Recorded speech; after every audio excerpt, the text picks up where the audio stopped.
Welcome back to the Whitetail Haven Outdoors, guys. I'm your host, PJ, and today we're talking about one of the most important factors in consistently killing mature whitetail bucks: wind control.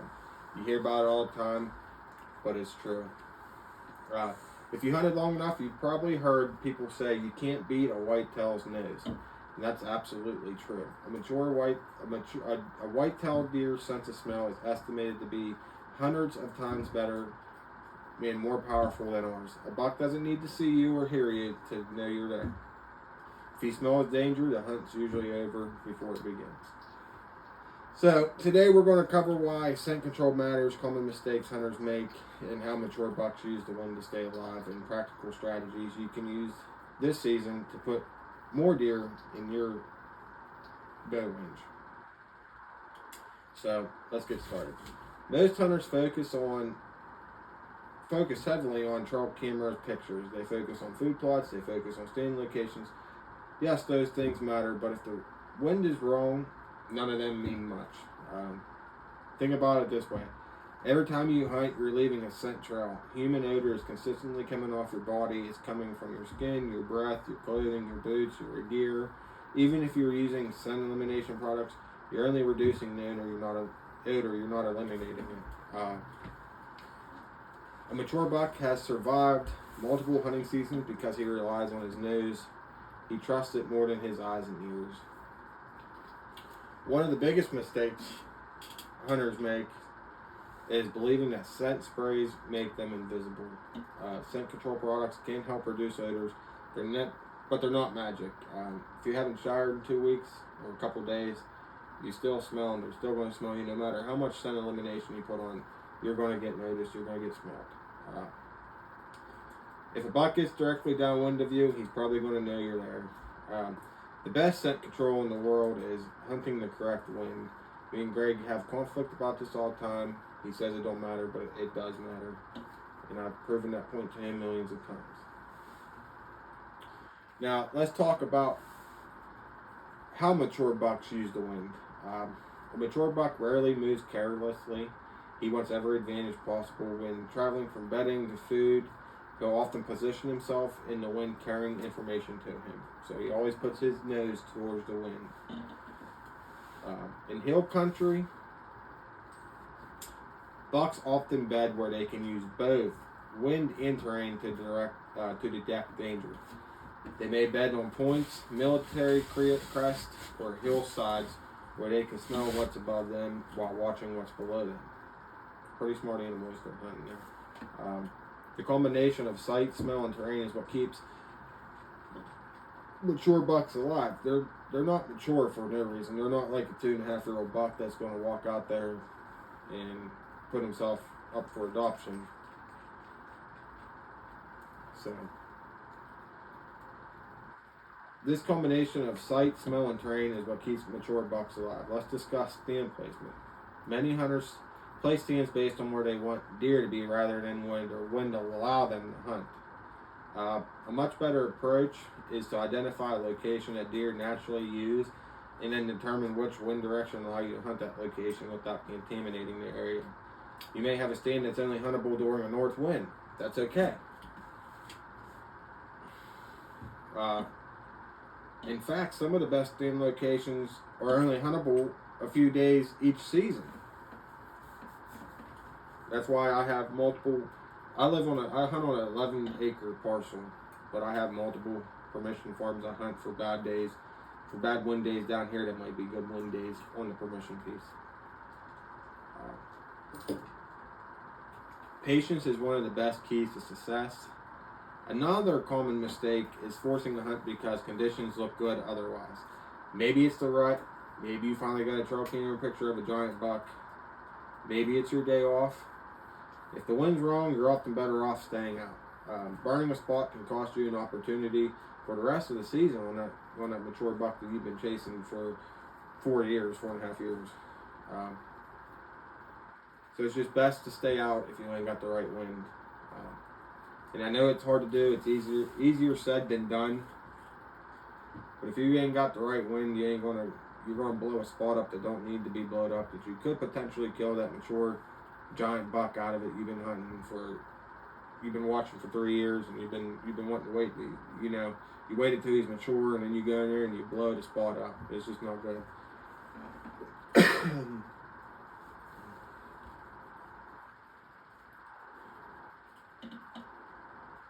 Let's talk a little bit about entry and exit routes.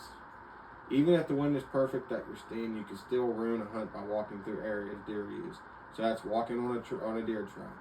Using a deer trail to get in and out is not the smartest thing to do in your playbook.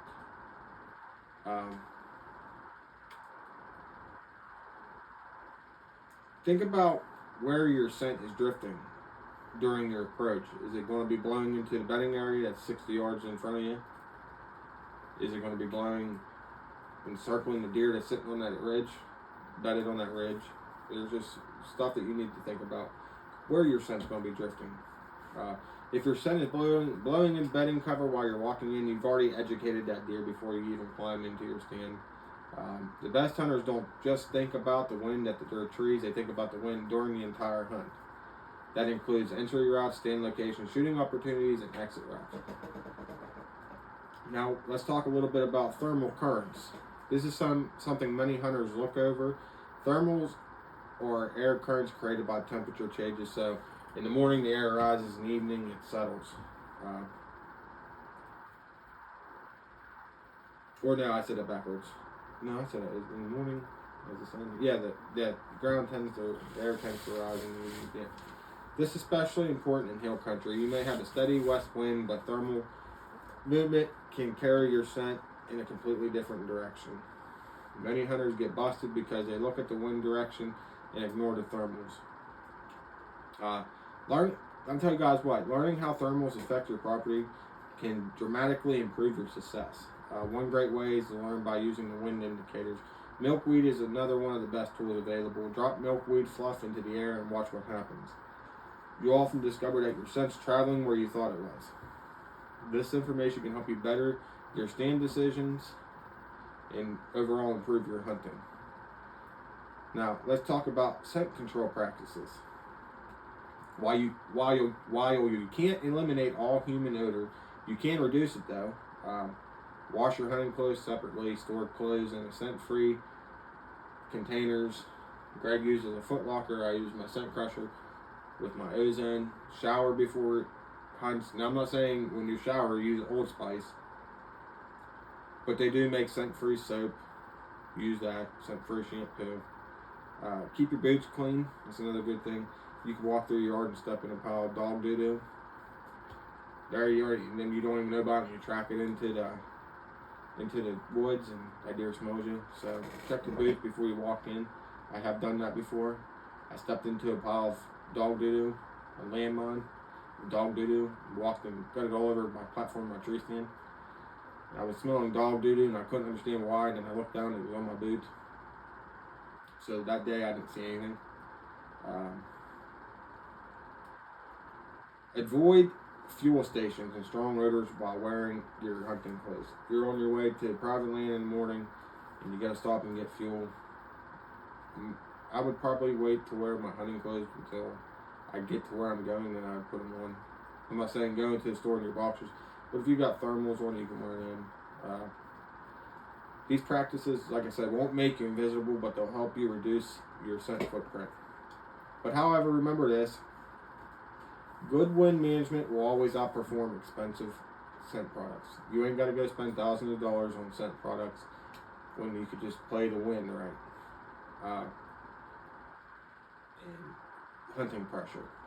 Let's talk a little bit about hunting pressure. Every time a deer smells you in a hunting area, you're making a withdrawal from your deer's bank account. The more withdrawals you make, the fewer opportunities you'll have later. Successful hunters protect their best areas. So like my best area down here on the town, 11 acres, I won't touch until I know rut's in and I got a good wind, and I'll hunt it.